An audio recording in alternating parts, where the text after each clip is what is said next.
Hey guys, Infidel1258 here. This is a recent clip from a Splinterlands TV live event.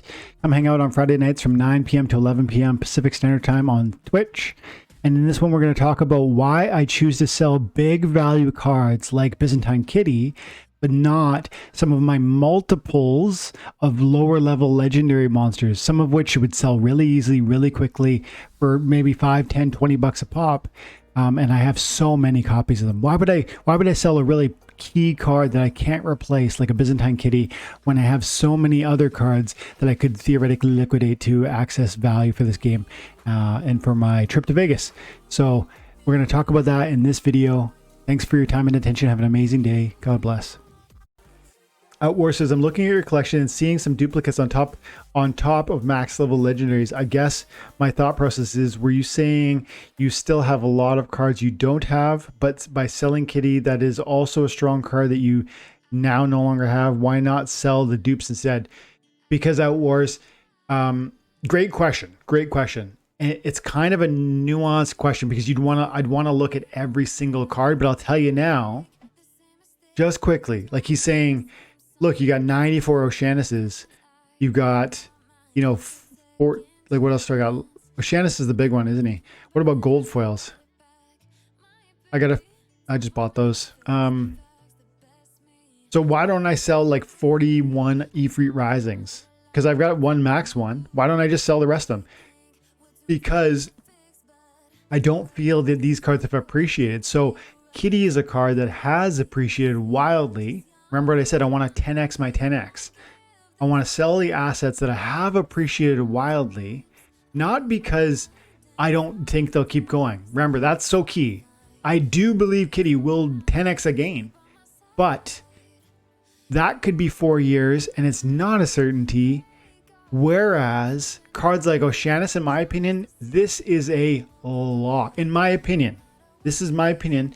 I consider it a 100% certainty that this card sells for $100 in the future. This card is so good. And I've said this for months now. And the card keeps dropping in value. And people say, like, people don't even talk about it. But I just keep buying it because it's so good. And one day, these will generate massive rental value for me. They already do, by the way. When I rent my deck out, this deck that we're looking at, I make about 25,000 DC a day. 25,000 DC a day is actually a lot of money. 25,000 DC times 0.0055, 1375 a day times $400 a month. I could just forget about playing the game. I could rent this deck alone and receive $412 every month US. That's a passive income. That could pay for my, both of my car insurances. That's life-changing wealth right there. And it would be passively earned. And that's while DEC is at half of its peg value. Double that. And we're talking $800 a month if DEC returns to its peg. So why do I have so many copies of certain cards? And why don't I maybe sell like so many copies of, for instance, my Oceanus? I've got multiples that are at max level. I've got several that are at silver. I've got tons of singles because I believe singles will sell for way more money in the future, probably $100. And that would represent a 50x return versus if Kitty goes another 10x, that would be great. But Oceanus, I think, could go 50x. And I think that's kind of conservative because I think this card is that good.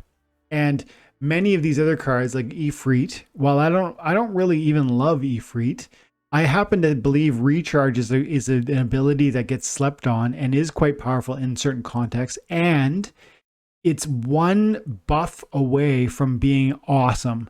If there was a summoner, for instance, that changed Recharge to fire in the first round, that could make Ifrit a game changer, and other cards like it that we are all currently sleeping on.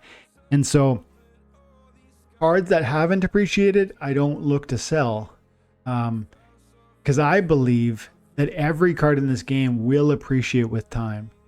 over a long enough time horizon, because they're limited in number, they're deflationary in nature, and the audience is always growing. And so for those basic reasons, I love to hold as many of these. I wish I had more of these cards, not less. Whereas Kitty has moved from 20 bucks a BCX to 300, and that single sale can transform the rest of what I'm doing here. Yeah, great question though.